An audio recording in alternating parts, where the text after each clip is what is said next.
Michael Holt Jr. and Edward Winslow were men who led by example. During the Revolutionary War, Michael Holt Jr. converted from loyalism to patriotism, while Edward Winslow converted from patriotism to loyalism.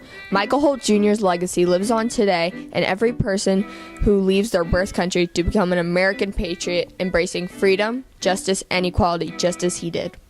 Edward's greatest legacy was that he advocated for the British to create a loyalist colony in Nova Scotia. To some, these men were traitors, and to others, these men are heroes.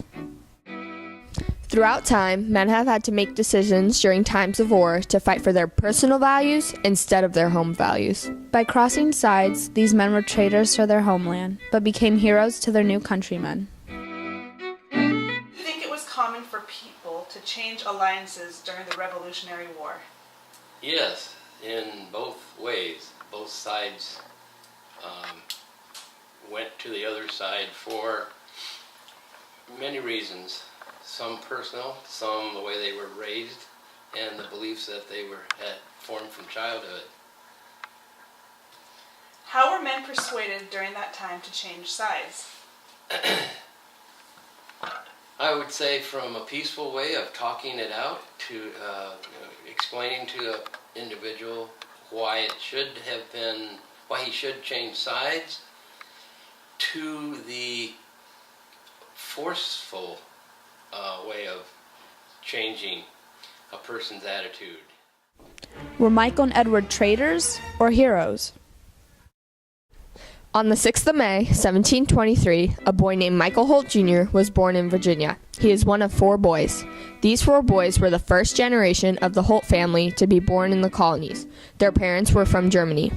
Michael Holt Jr. became a blacksmith, but like all lives in the 1760s, his did not remain the same for long.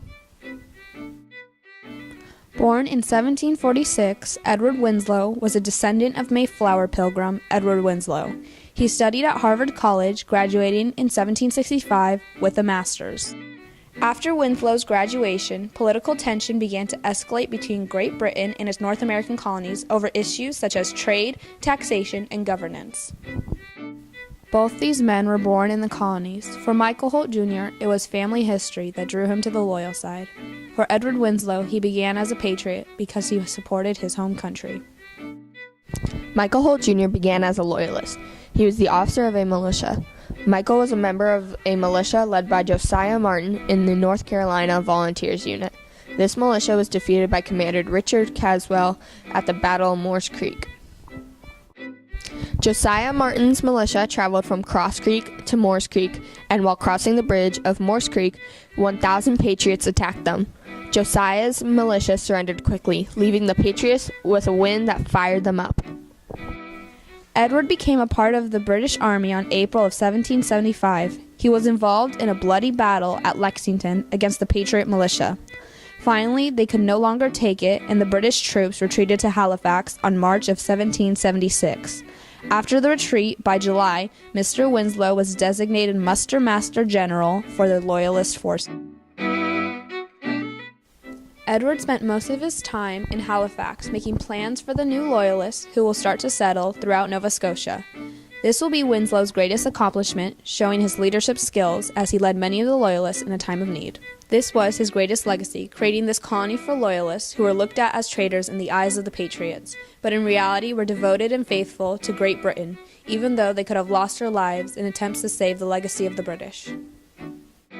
The spirit of Michael Holt Jr. still lives in every person who believes in the freedom the Patriots fought for.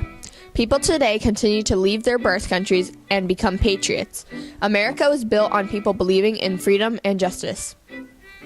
The Battle of Moores Creek was one of the only battles that this militia fought.